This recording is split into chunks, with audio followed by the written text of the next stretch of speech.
सर्वेभ्यो नमः। देववाणी संस्कृतं यूट्यूब चलदृश्यं प्रति भवतां भवतीनां च हार्दं स्वागतम्। मित्रों, पारिभाषिकः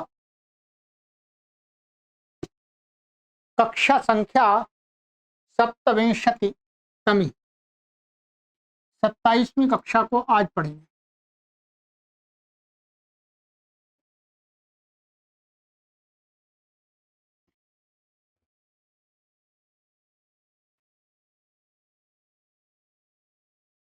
अभी तक मैंने आपको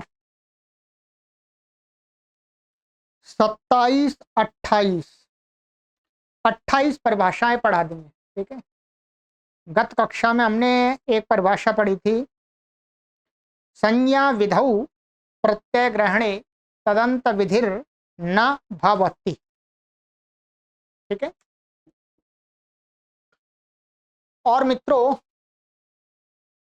आप सभी से निवेदन किया जाता है कि आप सभी हमारे इस अभियान के निःशुल्क संस्कृत शिक्षण प्रचार प्रसार अभियान के मासिक सदस्य बन जाइए। अपने सामर्थ्य के अनुसार आप प्रति माह इस कार्य को निरंतर वृद्धि प्राप्त कराने के लिए, निरंतर चलाने के लिए आप अपना सहयोग हमें निरंतर भेजते रहें, प्रति माह भेजते रहें, क्योंकि प्रति माह खर्च होता है। ठीक है, तो इसके लिए आपको ये गूगल पे, फोन पे, पेटीएम नंबर है 9582104261। और यदि आप भारत से बाहर रहते हैं तो ये काम नहीं करेगा, तो अकाउंट नंबर दिया गया है। बाकी आप हमसे इसी पर व्हाट्सएप पर संपर्क कर सकते हैं और इस पर भी संपर्क कर सकते हैं। विदेश में रहने वाले लोग, हम कभी ऐसा सोचते हैं कि विदेश में रह रहे हैं तो लोग पैसे कमा रहे हैं।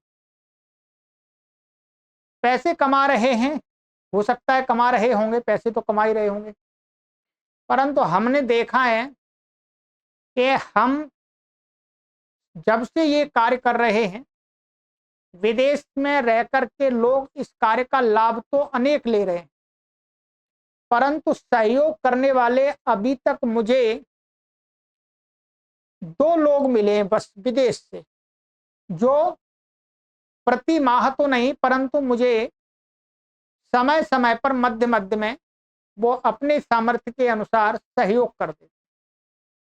इसलिए मेरी एक धारणा थी पहले कि विदेश में लोग रहते हैं, यदि वो पढ़ेंगे तो वो कुछ इसमें सहयोग करेंगे।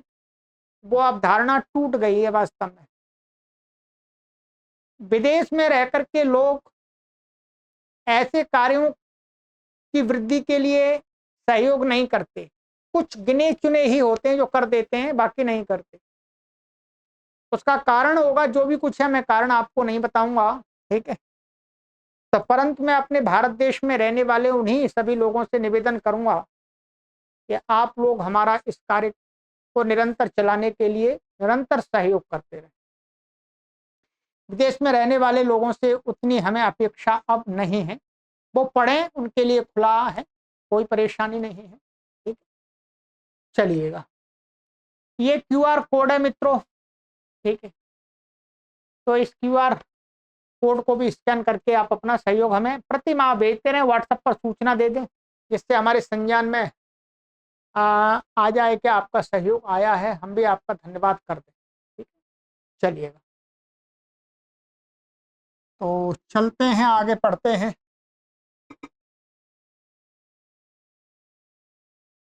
ये परिभाषा पढ़ ली थी हमने। ये सभी परिभाषाएं क्या है? प्रत्यय ग्रहणे यस्मात् प्रत्ययो विहितस्तदादि तदन्तस्य च ग्रहणं भवति। उसी के आंशिक अपवाद हैं, उसी की प्राप्ति में थोड़ा थोड़ा रोक रहे हैं अपने अपने क्षेत्र में। ठीक है, तो ये मैंने यहाँ तक आपको पूरा करा दिया। अब आज की परिभाषा हमारी आ रही है, कृत ग्रहणे गति कारक पूर्वस्यापि ग्रहणम भवति। ये महाभाष्य में प्रथम अध्याय के चौथे पाद का 13वां सूत्र है, अनुपसर्जनात्। उस पर आई है ये। ठीक है, आइएगा देखते हैं इस परिभाषा की आवश्यकता क्यों पड़ी।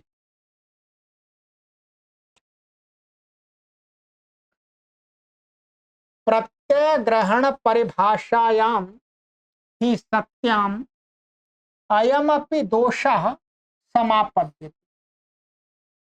प्रत्यय ग्रहण परिभाषा के होने पर एक दोष ये भी उपस्थित होता है। कौन सा, ये बता रहे हैं। जैसे अवतप्ते नकुल स्थितम, ते व संधि से ता हो रहा, ये वास्तव में है क्या, ते है, ते ही बोल देते हैं। ते एतत् इत्यत्र क्षेपे इति सप्तम्यन्तस्य कतान्तेन सह समासः उच्यमानस्तदादि नियमेन स्थितशब्दस्यैव कतान्तत्वात् स्थितशब्देनैव सह अवतप्तशब्दस्य समासो भवितुम् अर्हति, न तो नकुलस्थितेन इत्यतो ज्ञापक सिद्धां परिभाषाम आह। ये जो आप देखेंगे, हमने अष्टाध्यायी भाष्य प्रथमावृत्ति पढ़ाई तो क्षेप सूत्र पढ़ाया। क्षेप सूत्र पर ये उदाहरण आता है समास के प्रकरण में, अवतप्ते नकुल स्थितम ते एतत्। इसका अर्थ जो है वो है कि अवतप्ते माने जो तपा हुआ जो रेत होता है, जो गर्मी पड़ती है, बहुत तेज गर्मी पड़ती है तो जो बालू है वो तप जाती है। तो जो नेवला होता है, नेवला नेवला वहां पर थोड़ी देर ठहर नहीं सकता, तो रेत गर्म होती है तो भागता रहता है इधर उधर।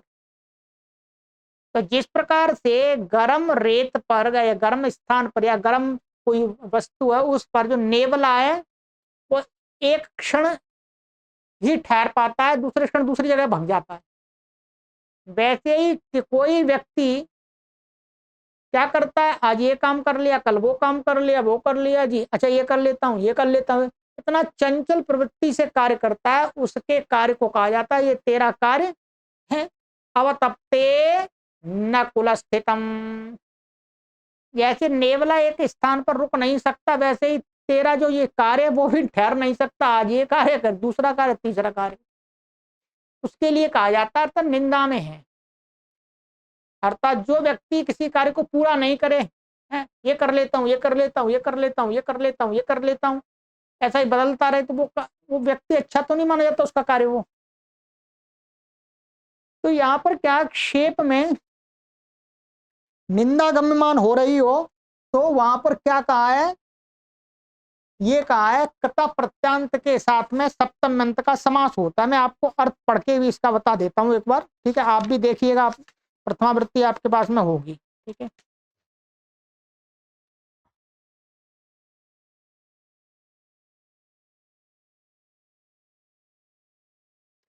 ये इसका अर्थ सप्तम्यंतम सुबंतम कतांतेन समर्थेन सुबंतेन सह क्षेपे गम्यमाने विभाषा समस्यते तत्पुरुषश्च समासो भवति। सप्तम्यंत जो सुबंत कता प्रत्यांत समर्थ सुबंत के साथ में निंदा गम्यमान हो रही हो तो विकल्प करके समास को प्राप्त होता है और वो तत्पुरुष समास कहला। इसका उदाहरण ये दिया था यहाँ पर, एक तो ये दिया था भस्मानी हुतम और प्रवाहे मूत्रतम। एक उदाहरण ये दिया था, क्या दिया था, ये वाला। अब यहां पर ये कहते हैं कि यहां पर क्या कहा है, ये कटा प्रत्यांत का शिप, कटा प्रत्यांत का सप्तम्यंत के साथ समाप्त होता है, ये बात यहां पर कही। अब ये यहां पर कहते हैं कि यदि हमारे पास में ये परिभाषा है तो यहां पर क्षेपे में जो कता प्रत्यय कहा है, तो कता प्रत्यय से किसका ग्रहण होगा, तदादे तदंत प्रकृति और प्रत्यय का ग्रहण होगा, ठीक है। प्रकृति और प्रत्यय, कत प्रत्यय का इसमें क्या, स्था धातु से कता होकर के इत्यादि को स्थित, ये क्या है, कतांत है। प्रत्यग्रहणे यस्मात् प्रत्ययो विहितस्तदादि तदन्तस्य च ग्रहणं भवति। इस परिभाषा के बल से कत प्रत्यांत इतना शब्द बनता है।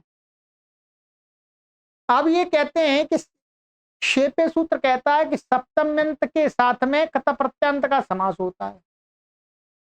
यहां पर क्या, सप्तम्यंत ये पद है आप देख रहे हैं, ये अवतप्ते, इसमें क्या है, समास होने पर भी वैसे विभक्ति का लुक होना चाहिए, परंतु तत्पुरुषे कृति बहुलम, ये 6वें अध्याय के तृतीय पाद के अलुक प्रकरण में यहाँ पर क्या है, बहुल करके इसका अलुक कर दिया है। तो ये सप्तम्यंत पद है, आप जहां पर भी देख रहे हैं, विग्रह में भी ये सप्तम्यंत पद रहेगा ऐसा का ऐसा ही, और समास होने पर भी सप्तम्यंत ये पद रहेगा, अलुक हो जाता है विभक्ति का। अब ये कहते हैं कि भाई यहाँ तो कतांत का सप्तम्यंत के साथ समास कहा है, सप्तम्यंत के साथ समास कहा है, परंतु ये तो कतांत और बीच में तो नकुल व्यवधान आ गया। क्या है, व्यवधान आ गया, क्योंकि आप कतांत इस पूरे को नहीं कह सकते, कतांत आप पूरे को नहीं कह सकते। जैसे यहां पर एक दूसरा उदाहरण दिया था, ये क्या है, प्रवाहे मूत्रितम, क्या है, मैं लिख देता हूं आपको सरलता समझ है, प्रवाहे मूत्रितम। ये कतांत शब्द है मूत्रितम, ये सप्तम्यंत के साथ इसका समास हो गया है, क्योंकि ये हो गया निंदा गम्य माना है, ठीक है। परंतु ऐसी स्थिति यहां तो नहीं है, यहां तो कतांत तो स्थित पद है और सप्तम्यंत यहाँ बीच में नकुल क्या व्यवधान हो गया। अब कतांत हम इस पूरे को तो नहीं कह सकते, क्यों, क्योंकि परिभाषा है, तो कत प्रत्यय नकुल सहित स्थ धातु से नहीं हुआ, स्थ धातु से केवल से हुआ। तो कहते हैं यहां पर सप्तम्यंत से समान है, उच्चमान तदादि नियमन स्थित शब्द से कतांतत्वात्, स्थित शब्दे नैव सह अवतप्त शब्द से समासो भवितुमर्हति, ठीक है। केवल क्या है, अवतप्त शब्द का इस स्थित शब्द के साथ ही हो सकता है, परंतु क्या है, नकुल स्थिति नहीं, तो नहीं हो सकता इससे, न तो नकुल स्थिति इसके साथ पूरे के साथ नहीं हो सकता, क्योंकि कतांत नहीं है परिभाषा के बल से, परिभाषा नहीं लगाएंगे तो कतांत है। तो अब ये कहना चाह रहे हैं कि ये परिभाषा यहां पर ना लगे, यहां पर ना लगे तो फिर क्या, ये परिभाषा नहीं लगेगी तो कतांत ये पूरा बन जाएगा नकुल सहित का। पहले नकुल का स्थिति के साथ समास कर लेंगे, वो फिर कतांत बन जाएगा, फिर कतांत का इसके साथ समास हो जाएगा सप्तम्यंत के साथ में। कुल मिलाकर के ये समाधान ढूंढना है कि परिभाषा यहां नहीं लगी। इसके लिए ज्ञापक दिया, ज्ञापक सिद्ध परिभाषा है, महर्षि पाणिनि ने ज्ञापित किया है कि यहां पर यह परिभाषा नहीं लगती ऐसी स्थिति में। कौन सी स्थिति है, आइएगा देखते हैं।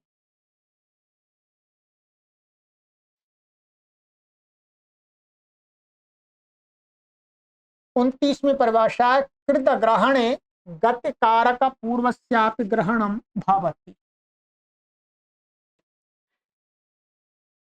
कृत ग्रहणे माने कृत प्रत्ययों का ग्रहण किया गया है जिस सूत्र में, वो कृत ग्रहण हो गए। उसमें कृत ग्रहण वाले सूत्रों से कोई कार्य करते हैं तो कहते हैं गति कारक पूर्वस्याप ग्रहणम भवति। वहां पर क्या होता है, कृत प्रत्यय को कोई कार्य कहा है तो कृत प्रत्यय हुआ जिससे, और साथ में उसके पूर्व में कोई गति संज्ञक है अथवा कारक है तो उस सहित का बोध होता है। कृदंत कहने से कृत प्रत्यय इस धातु से विधान किया, उस अकेले का बोध नहीं होगा, अपितु पूर्व में कोई कारक अथवा कोई गति संज्ञा का उस सहित का बोध होता है ग्रहणम भवति। इसका मतलब प्रत्यय ग्रहणी अस्मात् प्रत्यय विहित तदादि तदंत से च ग्रहणम भवति, उसकी प्रवृत्ति नहीं होती है इस प्रकरण में। अब यहाँ पर जो क्षेपे, क्षेपे में ऊपर से कता की अनुवृत्ति आ जाती है, तो कता क्या है? कृत प्रत्यय। क्या है? कृत प्रत्यय। तो क्षेपे सूत्र कैसा हो गया? कृत ग्रहण वाला हो गया। अनुवृत्ति से उसमें जुड़ जाता है ना पद, तो क्षेपे ऐसा हो जाएगा।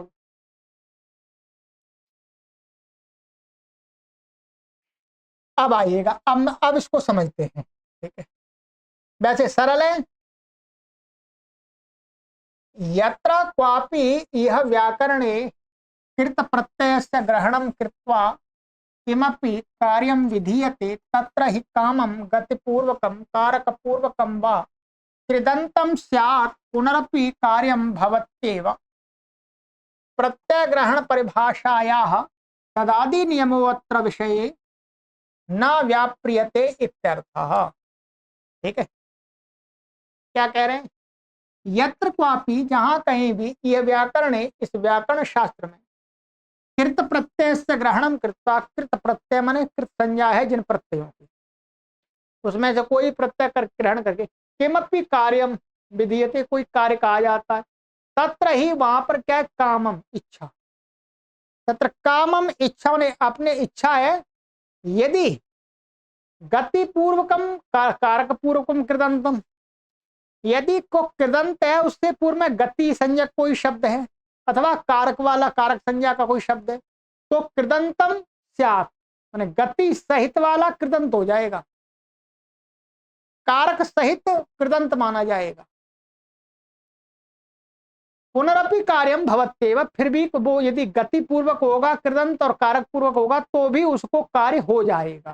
कहने का मतलब ये, गति पूर्वक है तो भी हो जाएगा, गति पूर्व में नहीं है केवल कृदंत है तो भी हो जाएगा, दोनों स्थिति में हो जाएगा।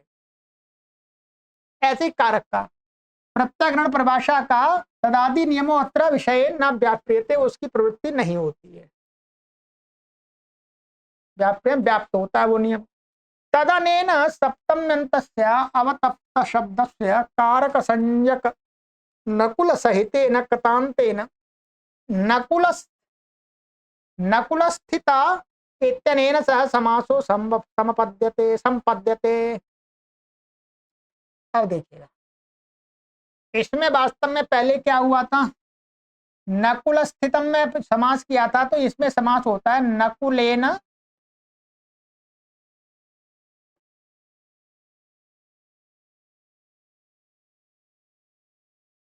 स्थितम, ऐसा नकुलेन स्थितम, नकुल स्थितम। ठीक है, तो इसमें क्या था? कर्तृकरणे कृता बहुलम। क्या है? कर्तृकरणे कृता बहुलम से समास हो जाता है, तृतीय तत्पुरुष समास। तो अब ये क्या है? ये वास्तव में क्या है?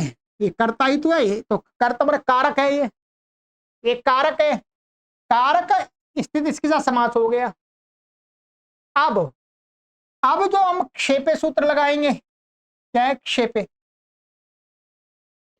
क्षेपे सूत्र लगाएंगे। क्षेपे क्या कहता है? कता प्रत्यांत।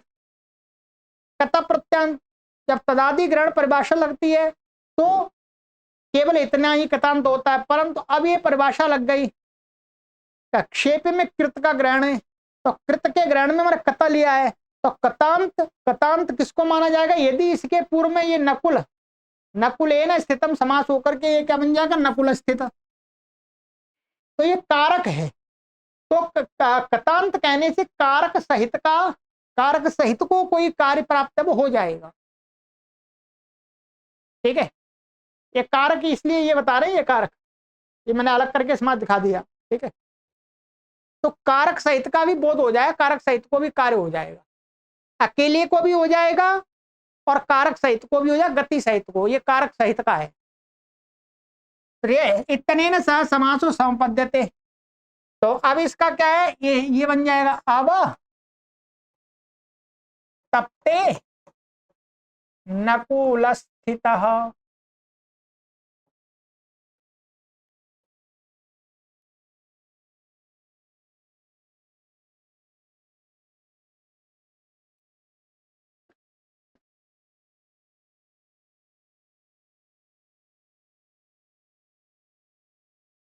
नकुल स्थितम दिया, ठीक है।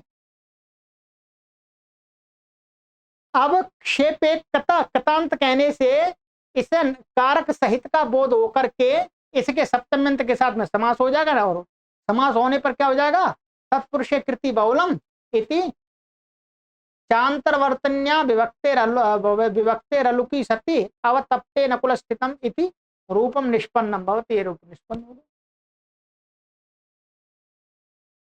सरल कुपेश है। इसी प्रकार से गति का भी कोई उदाहरण होगा तो वो भी आ जाए।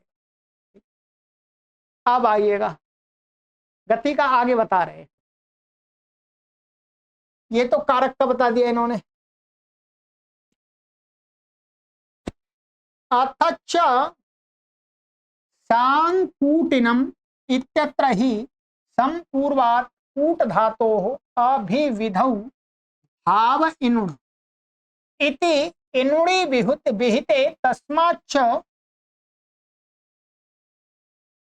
आणिनुणः इति स्वार्थके तद्धित संज्ञकेणि तद्धितेषु चामादेः इति वृद्धौ कर्तव्यायां प्रत्ययग्रहण परिभाषया तदादि नियमेन कूटिन इत्यस्यैव इनुणन्तत्वात् तस्यैव ऊकारस्य वृद्धिः स्यात्। परम अनया परिभाषया भाषया गतिसंज्ञक सम सहितात् इनुणन्तात् अणुविधानात् समोकारस्यादिभूतस्य वृद्धिर्भवति इत्येवम् आद्यनेकं प्रयोजनम् अस्ति।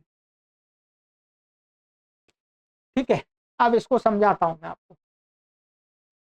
ये वाली जो सिद्धि है सांकूटिनम, ये सांकूटिनम हमने सिद्धि आपको यहां पर कराई थी, अभिविधौ भाव इनुण।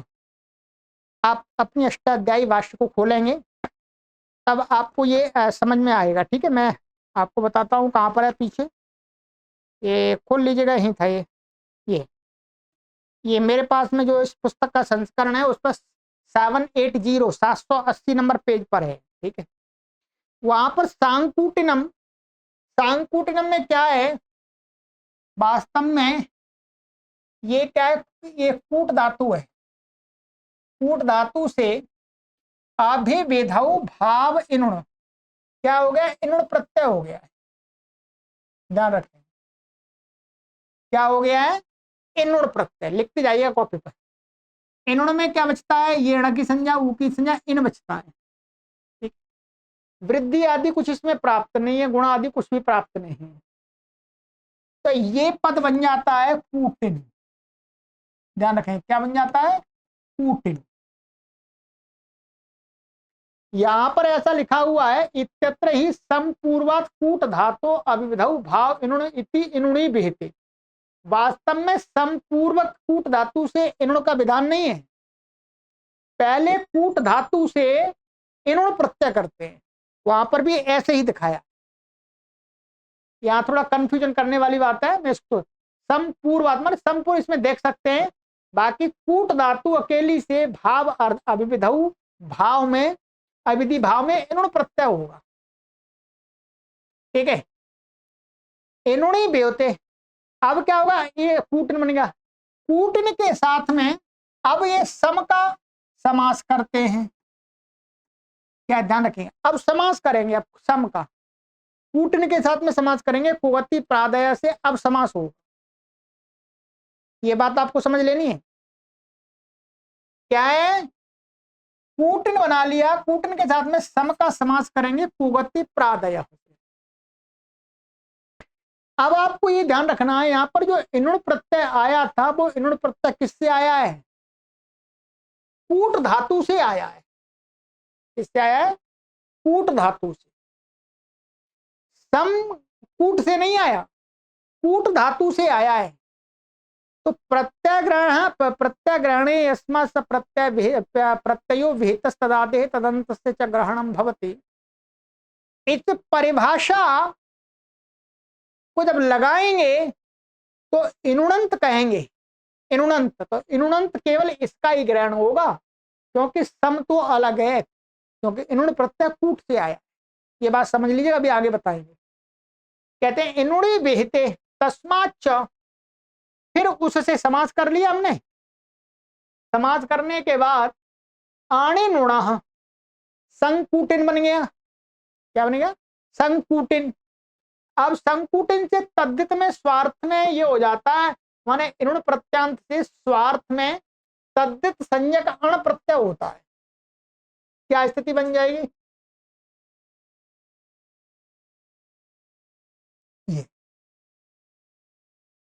ये संकूटिन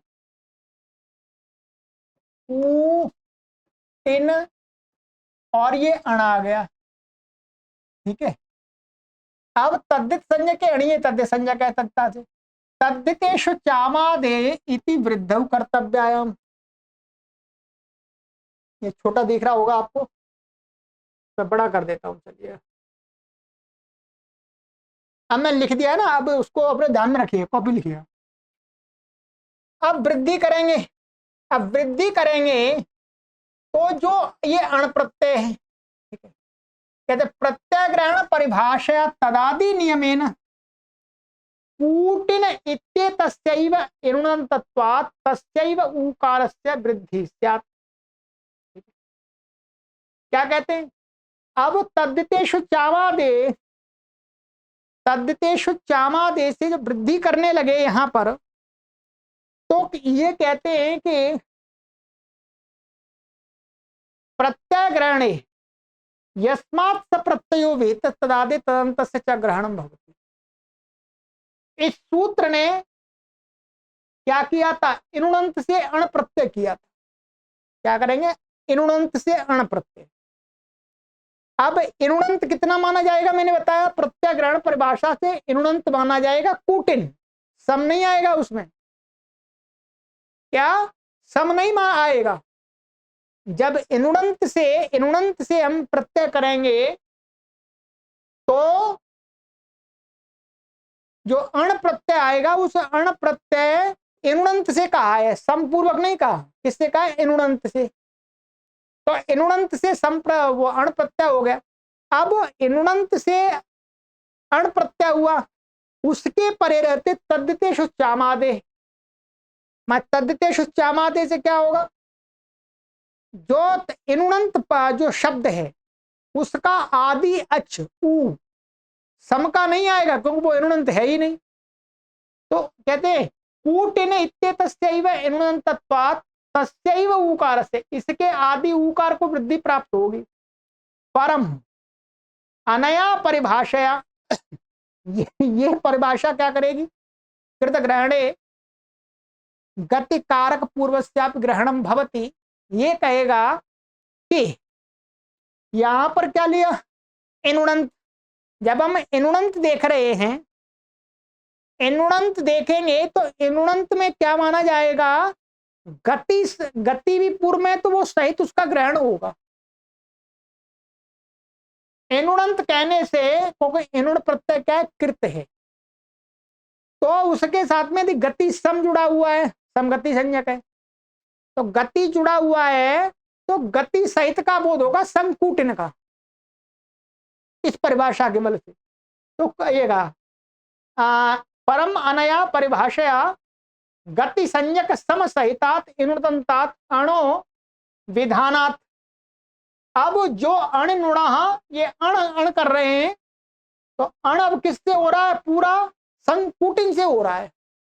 ध्यान रखेंगे, अण किससे हो रहा है? संकूटिन से। अब क्योंकि ये परिभाषा लग रही है, इसलिए पहले वो वाली परिभाषा लगा रहे थे, तब तो कूटिन से प्राप्त हो रहा था।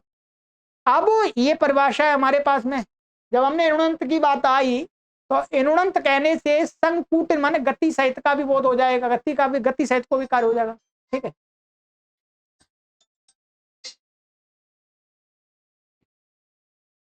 तो इसलिए कहते हैं अब इणुनंत से अण प्रत्यय आया, तो इणुनंत हुआ हमारा संकूटिन, तो अब आदि अच को वृद्धि हो जाएगी। सम के आकार को आकार से आदि भूत से वृद्धि भवति। तो इस प्रकार से अनेक प्रयोजन है, और भी अन्यत्र जहां पर भी आवश्यकता पड़ेगी वहां लगा लेंगे। ठीक है, ये हो गया। अब वो है ज्ञापक। जब भी आप इन परिभाषा को पढ़ा रहा हूं तो कॉपी लेकर के बैठेंगे, पोजीशन लिखते जाएंगे स्थिति। ये हो गया, ये हो गया, ये हो गया, तब अच्छा समझ में आएगा। ठीक है, क्योंकि मैं तो आपको यहाँ बताता रहता हूँ जी। ठीक, मेरे पास में अभी अपडेट वाला स्मार्ट बोर्ड नहीं है। अपडेट जो अभी नए आ रहे हैं स्मार्ट बोर्ड, तो क्या है, ये पे यही बना रहेगा, दूसरा कोई मैं यही खोल सकता हूँ, लिख सकता हूँ, पर इस पे अभी नहीं है, ओल्ड हो गया। ठीक है, धीरे धीरे आगे प्लान बना रहे हैं आप सभी के सहयोग से कि जो आजकल और अधिक फीचर के साथ में स्मार्ट बोर्ड आया है उसको लेने की योजना बना रहे हैं, तो और थोड़ा क्लियरिटी हो जाया करेगी। एक ही बार में मैं 4-5 पेज खोल करके चीजों को समझा सकता हूँ उस पर। ठीक है, चलिएगा, अभी तो इस पर ही हमारा चल रहा है।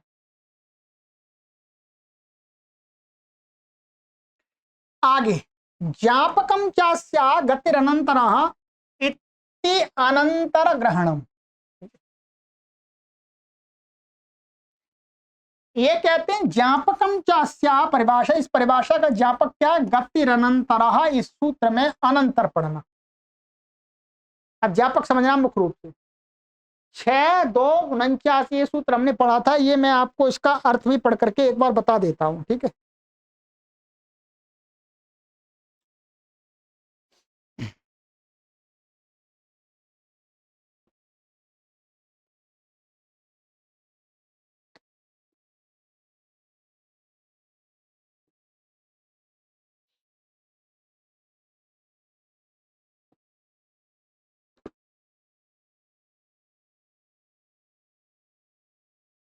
ये देखिए, इसका अर्थ है कर्मवाचिनी कतान्ते उत्तर पदे अनंतरो गति पूर्व पदम प्रकृति स्वरम भवति।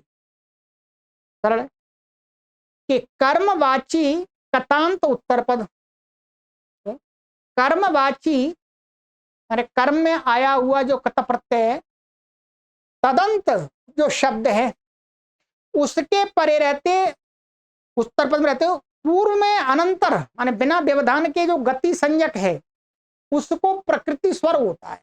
प्रकृति माने उसका अपना स्वर होता है, निपाता अद्वत्ता भवंती, जो भी हमने पढ़ाया था आपको वहां। ठीक है, तो प्रकृति स्वर होता है पूर्व पद का।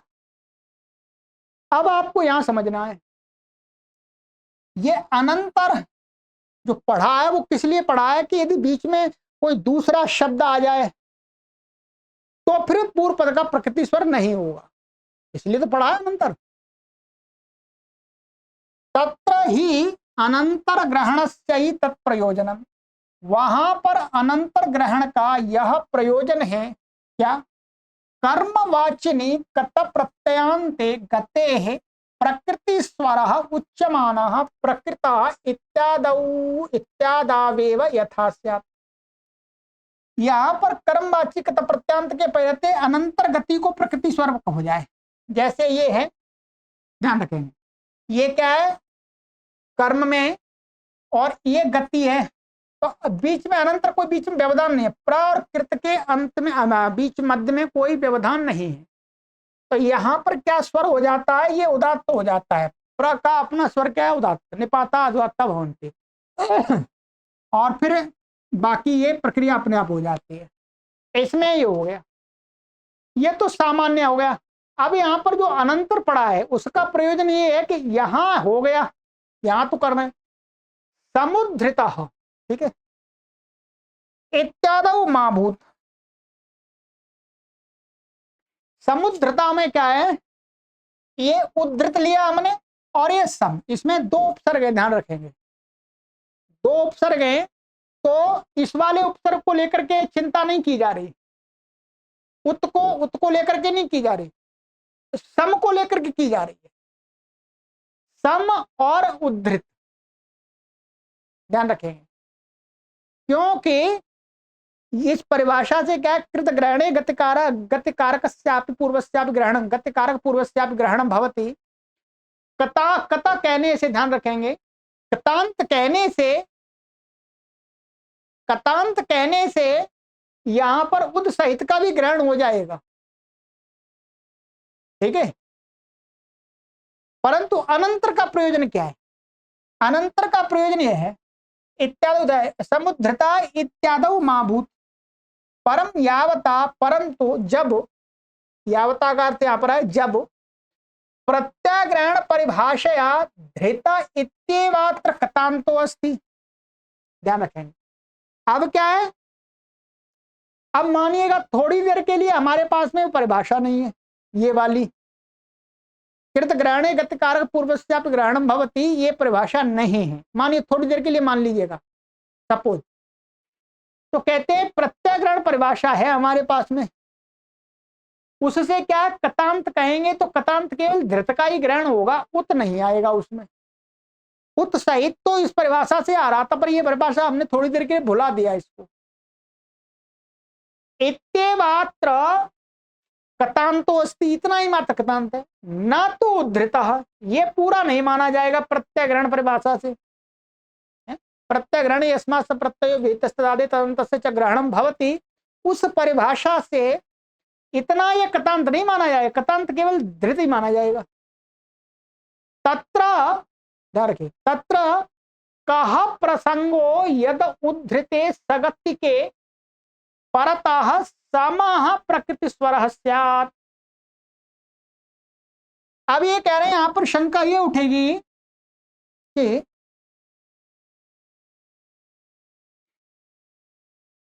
तत्र कह प्रसंगो यद, फिर प्रसंग कौन सा प्रसंग है कि उद्धृत के, उद्धृत माने सगत्य के, माने वो तो उत सहित के, सगत्य वाले के परे रहते सम को प्रकृति स्वर प्राप्त हो रहा है। सम को तो यहां प्रकृति स्वर प्राप्त हो ही नहीं रहा, और सम के प्रकृति स्वर को हटाने के लिए यहां अनंतर पढ़ा है, यह प्रयोजन स्पष्ट है इसका। और हमारे पास प्रत्यग्रहण परिभाषा है, उससे तो यहां प्राप्त ही नहीं है, यस्य अपवारणार्थम अनंतरः इत्युच्यते, जिसके अपवारण हटाने के लिए अनंतर शब्द को पढ़ा हुआ है। तस्मान्नार्थो अनंतर इति वचनेन, इसलिए कोई अर्थ प्रयोजन नहीं अनंतर, इस वचन से कोई प्रयोजन ही नहीं हो रहा। अनंतर क्यों पढ़ रहे हैं, गति इतना ही कह देते, गति ही, बस गति ही इतना सूत्र कह देते तो गति से केवल यहीं पर प्राप्त होता, यहां होता ही नहीं, सम को नहीं होता। क्या रखेंगे, ये यहां पर सम को तो होता ही नहीं, उत को तो उदात्त होता है, यहां पर कोई दिक्कत नहीं है, उत को तो करना ही है। जैसे प्र को होता है वैसे ही इसमें उदाहरण में क्या है, ये उ उदात्त होता है। सम को प्राप्त हो रहा था, क्या सम को प्राप्त हो रहा था, इसलिए अनंतर पढ़ा हुआ है। परंतु ये परिभाषा है नहीं, मानिएगा हमारे पास प्रत्यग्रहण परिभाषा है, फिर अनंतर पढ़ने का लाभ क्या हुआ, क्योंकि ये तो अनंतर है ही नहीं, ये तो अनंतर है ही नहीं, इसके बीच में तो उद का व्यवधान आ रहा है, तो उसी को बता रहे हैं। कृतंचा सत ज्ञापयति, परंतु किया है तो किया हुआ और पढ़ा हुआ अनंतर पद कुछ बता रहा है, विशेष ज्ञापित कर रहा है। क्या, कृत ग्रहणे गतिकार गति पूर्वस्यापि ग्रहणम भवति, कि भाई कृत प्रत्यय को लेकर के कोई कार्य कहा गया है, वहां पर कृतांत और कृतांत जिसके अंत में उसमें पूर्व में गति है, गति सहित भी कृतंत माना जाएगा। महर्षि पाणिनि जी देख रहे थे क्या, यहां पर समुद्रता में कृतांत कर्मवाची धृत ही नहीं, गति सहित का ग्रहण हो रहा था, क्योंकि महर्षि पाणिनि देख रहे हैं कि यह परिभाषा है, इस परिभाषा का अर्थ है, इसलिए फिर यहां पर नहीं करना है तो अनंतर पढ़ना पड़ेगा। अब ये सम अनंतर नहीं आएगा, ध्यान रखें, वही कहते हैं। तो क्योंकि व्यवधान हो गया, अब ये ग्रहण भवति, तथा ही उद्धृत शब्दे परतोपि समा प्रकृति स्वरा प्रसज्जेत, तब क्या होगा उस प्रकार से, तो उद्धृत माने कतांत कहने से उद्धृत का भी बोध, उद्धृत के परे रहते सम को प्रकृति स्वर प्रसज्जा हो रहा था, प्राप्त हो रहा था, होवे न च इष्यते, उसको इष्ट नहीं है, एवं ही अनंतर ग्रहणम सार्थकताम आवहते, इस प्रकार से अनंतर ग्रहण वहां पर सार्थक होता है। ठीक है,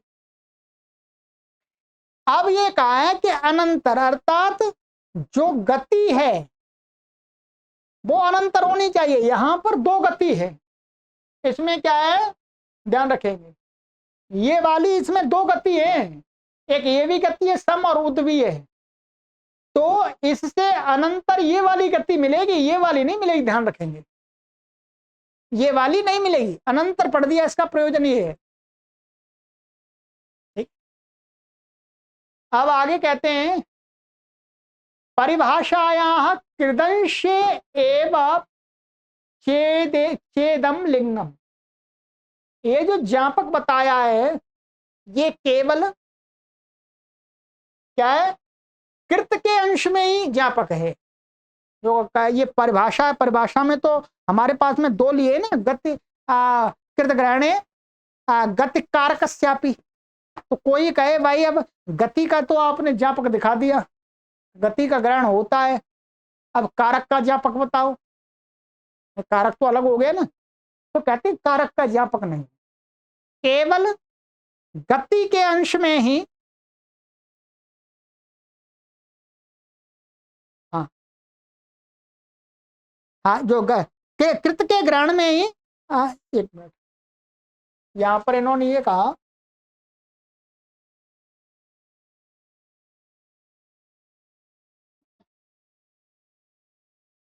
यहां पर ये लिखा हुआ कृदंशे, ये कृदंशे नहीं होना चाहिए, क्योंकि आगे ये कहते हैं कि कारकांशे तो वाचनिकी एव इति विवेकः। भाई कारक अंश में माने जो परिभाषा कारक के क्षेत्र में लगती है उसमें तो ये वाचनिकी है, वाचनिकी माने बस वचन है कि कृत ग्रहण में कारक सहित का भी ग्रहण होता है। गति का इसमें ज्ञापक बता दिया था, गति का ज्ञापक बताया, तो ये कृदंश नहीं वास्तव में होना चाहिए, ये क्या होना चाहिए गत्यंश, ऐसा होना चाहिए, गलत लिखा हुआ है यहाँ पर। ठीक है, गत्यंश ही तो होगा, गति और कारक दोनों में ही तुलना करेंगे, कृत ग्रहण का संबंध तो दोनों के साथ लगेगा जी, गति के साथ भी लगेगा कारक के साथ भी लगेगा। कृत ग्रहण सूत्र है, जैसे अभी क्षेपे सूत्र लिया था हमने, क्षेपे में भी कृत का ग्रहण है, और इसमें भी सांकुटिनम में जो था इनुण लिया था हमने, अणिनुणा वो इनुण अभिविधौ भाव इनुण, तो कृत का ग्रहण करके मना अणिनुण आया था, तो इनुण कृत को लेकर के, तो वास्तव में ये गत्यंश कहना चाहिए, गलती से या कृदंश लिख दिया है, कृदंश का तो ये गलत है, आप विचार कीजिएगा, है ही नहीं सही। कारकांश माने कृदंश में तो हमने गतिरंतर ज्ञापक कर दिया, ठीक है, और लिंगम माने ज्ञापकम, कारकांशे तो वाचनिकी एवं इति विवेका। ये परिभाषा पूरा हो गया आपका, ठीक है। अब ये आगे थोड़ा सा बता रहे हैं यहाँ पर, ये देखिएगा कि अपि ग्रहणात् प्रत्यय ग्रहण परिभाषया तदादेः केवलः कृदंतोपि समुच्यते तद अपवादत्वात्। इस सूत्र इस परिभाषा में अपि कहा है, गति कारक पूर्वस्यापि, तो अपि ग्रहण से क्या है, प्रत्यय परिभाषा या प्रत्यय ग्रहण परिभाषा के द्वारा भी तदादि माने केवल, तदादि का यहां पर अर्थ कह रहे हैं केवल, केवल माने कृदंत, केवल उसमें गति ना हो कारक ना हो, कृदंतोपि समुच्चयते, ऐसा नहीं कि अब गति सहित में ही हमेशा ग्रहण होगा, नहीं, गति है कारक है तो उसका भी ग्रहण होगा, केवल का भी होगा, अकेले का भी। तद अपवादत्वात्, क्योंकि अपि, क्योंकि ये परिभाषा जो बनाई है कृत ग्रहणे गति कारक पूर्वस्य, ये क्या है उस प्रत्यय ग्रहणे अस्मात् की अपवाद है। तो अपवाद, अपवाद क्या होता है, अपवाद अपने क्षेत्र में जो उत्सर्ग सूत्र की या परिभाषा की प्रवृत्ति होती है वो नहीं, बिल्कुल भी नहीं होने देता, तो इसलिए यहां पर अपि भी पढ़ दिया, अपि माने उसका अपवाद है, ये परिभाषा कृत ग्रहणे गति कारक पूर्वस्यापि ग्रहणम भवति, तो अपी से क्या हो जाएगा, अपी उसका भी समुच्चय कर लेगी कि वो भी हो जाती है, माने उत्सर्ग भी हो जाता है, ये कहना चाह रहे हैं। तद अपवादत्वात्, क्योंकि ये परिभाषा तद माने उस, यस्मा वो प्रत्यय ग्रहण यस्मा सप्रत्यय वेतस्तदादि, उस परिभाषा का अपवाद होने के कारण से अपी पढ़ने से अब उसकी भी प्रवृत्ति होगी। तेन नख भिन्ना नख निर्भिन्ना इति उभयत्रापि कर्तृकरणे कृता बहुलम इति समास। ये मान जैसे कृता का है यहाँ पर कर्ता में और कर्ण में, कर्ता कारक कर्ण कारक में के साथ में क्या है, इनमें कृदंत कृता का, तो कृता में ये भिन्न कृता प्रत्यंत कृत अकेला आ जाएगा, नक के साथ समास हो जाएगा कर्ण में। और यहाँ निर क्या गति है, तो गति सहित कृतांत का भी ग्रहण हो जाएगा, दोनों का समास हो जाएगा। नख भिन्न नखई भिन्न नख भिन्न और नखई निर्भिन्न नख निर्भिन्न, दोनों जगह सूत्र से समास हो जाएगा। इस कृता के द्वारा केवल कृदंत का भी ग्रहण होगा और गति सहित कृदंत का भी ग्रहण होगा। तो ये गति सहित कृदंत है और ये अकेला कृदंत है, इति समास ही हो जाएगा। ठीक है, अब आगे जो बात कह रहे हैं ये वास्तव में आपको यहाँ पर शायद ही समझ में आए, पर मैं पढ़ के बता देता हूं आपको, क्योंकि ये पूरी बात महाभाष्य में दी हुई है, वहां विस्तार से वही समझ में आती है, इन्होंने दे दिया अपनी तरफ से। चलिएगा, इदम अत्र इदं चात्रावधेयम, ये यहाँ पर ध्यान रखना चाहिए कि यत्र तो क्वचित कृत अकृत सामान्य ग्रहणम भवति तत्र ही ऐसा परिभाषा न प्रवर्तते। ये कह रहे हैं कि जहां कहीं पर कृत और अकृत सामान्य रूप से, माने वहां पर न कृत विशेष का, माने ऐसा कह रहे हैं कृत और अकृत सामान्य रूप से ग्रहण किया जाता है, किसी सूत्र के अंदर कृत और अकृत दोनों का समान रूप से ग्रहण है, वहां उस विषय में यह परिभाषा नहीं प्रवृत्त होगी। ठीक है, केवल जहां पर कृत कहकर माने कृत का ही ग्रहण है, माने कृत प्रत्ययों का तो कृत कहकर के ग्रहण वही होगा, कृत अकृत दोनों का है तो वहां नहीं होगा। स्पष्टम चैतद अनुपसर्जनाती है इति सूत्र भाष्य, अनुपसर्जनात् ये 4:1-14वां सूत्र है, इस पर ये महाभाष्य में स्पष्ट किया है, विस्तार से किया है, उसको यहाँ पर नहीं बताएंगे तो समझ में ही नहीं आएगा। ये तो बस इतना ही समझ लीजिएगा कि ये जो परिभाषा है ये वहीं पर प्रयुक्त होगी जहां पर केवल कृत का ही कार्य कहा गया है, कृत को ही कार्य कहा गया है। ये कृत अकृत दोनों को कहा है तो वहां नहीं लगेगी।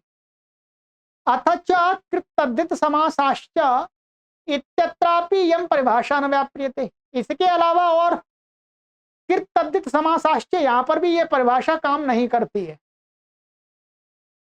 ठीक है, यहां पर भी काम नहीं करेगी, यहां पर ये कृत अकृत का सामान नहीं है, ये तो पूरी वही शर्त है, परंतु ये कह कृत तद्धित समासाश्च, इसमें क्या है ये कृत पड़ा हुआ है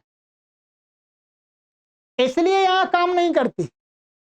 जैसे इतर्था ही मूलकेनोपदंशम भुंक्ते इत्यत्र वाक्ये पी कारक पूर्वस्य कृदन्तस्य प्रातिपदिक संज्ञायां सुपलुक प्रसज्येता स्पष्टम एतत् पुंयोगाख्यायाम इत्यत्र भाष्य में दिया है। मैं इसको समझा देता हूं, इतना ये बात जो कही है अभी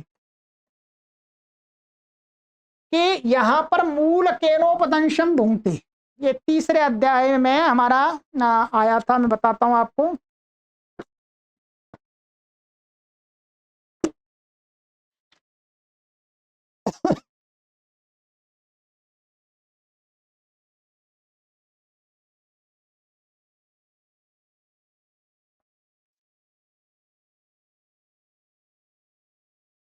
ये था उपदंश तृतीयायाम 3-4-47वां सूत्र है। ठीक है, यहाँ पर ये उदाहरण आया था मूलकोपदंशम भुंक्ते मूलकेनोपदंशम भुंक्ते, इसका सूत्र का उपदंश तृतीयाम का ये अर्थ है तृतीयांते उपपदे उपपूर्वा दंश धातो हो अणमुल प्रत्ययो भवति, क्या हो जाता अणमुल, इसका विकल्प से समास का है। अब यहां पर क्या है, ये समास नहीं हुआ, ध्यान रखेंगे क्या है, ये दोनों पद अलग अलग हैं। यहाँ पर मूल केन तृतीयांत उपपद है और उपपूर्वक दंश धातु से अणुल प्रत्यय होकर के, और अणुल की क्या कृम्य जनता से अभ्य संज्ञा होती है, अभ्यादाप से जो स्वाद उत्पत्ति होगी उसका लुक हो जाएगा। तो मूल केनोपदंश भुंगते, ये तो यहाँ संधि हो रही है, केवल समास नहीं हो रहा। अब ये कहते हैं कि यदि ये जो अणुल प्रत्यय है इसमें क्या, ये अणुल प्रत्यय आया है, ये अणुल प्रत्यय क्या है, कृत है। ये क्या है, कृत। यदि अणुल प्रत्यय कृत है, अभी क्या है, कृत होने से क्या है, इसकी केवल उपदंश की क्या होती है, कृत संज्ञा होती है, क्योंकि अणुल प्रत्यय आया उपपूर्वक दंश धातु से, अकेले दंश से नहीं आया, उपपूर्वक दंश धातु से आया है। ठीक है, ठीक है, वहां पर लिखा हुआ है। तो अभी हम कृदंत कहेंगे, प्रत्याग्रहण परिभाषा से क्या है, कृदंत कितना आएगा, कृदंत ये आएगा उपदंशम। परंतु यदि हम यहां पर मूलकेन उपदंशम भुंगते, मूलकेन ये तृतीय, ये क्या है, कारक है, ये क्या है, कारक है वास्तव में, है मूलकेन उपदंशम भुंगते। तो ये कहते हैं कि यहां पर ये परिभाषा लगाने लगे, गतिकारक पूर्वस्याप ग्रहणम भवति। हाँ, कृत ग्रहणे गतिकारक, कृत के ग्रहण में या कृत के कृदंत मन हम कृदंत कहें, जैसे कृदंत ये है, अब ये कारक सहित का भी ग्रहण करा लेगा। क्या है, इस कारक सहित का भी ग्रहण करा दे इस परिभाषा से, तो क्या होगा, कारक इस पूरे की प्राथमिक संज्ञा हो जाएगी। पूरे की प्राथमिक संज्ञा होने से क्या हो जाएगा, सुपो धातु प्राथमिक, इस बीच का जो तृतीया का जो ये ता है उसका लुक होने लगेगा, लुक होने लगेगा। लुक नहीं करना, ये समस्त पद नहीं है, ये समास नहीं हुआ यहाँ पर। इत्यत्र वाक्य भी कारक पूर्व से कृदंत, माने इस कारक सहित कृदंत का प्राथमिक संज्ञा होने पर सुप लुक प्रसज्जित, सुप का लुक प्राप्त होगा। इसलिए इसमें विषय में ये वाली परिभाषा नहीं लगती। प्राप्त है, प्राप्त होने पर भी वाचनिकी मान करके, क्योंकि परिभाषाएं किसके लिए होती है, इष्ट प्राप्ति के लिए, यहां पर लगाने से अनिष्ट हो रहा है, तो इसलिए यहां पर नहीं लगती।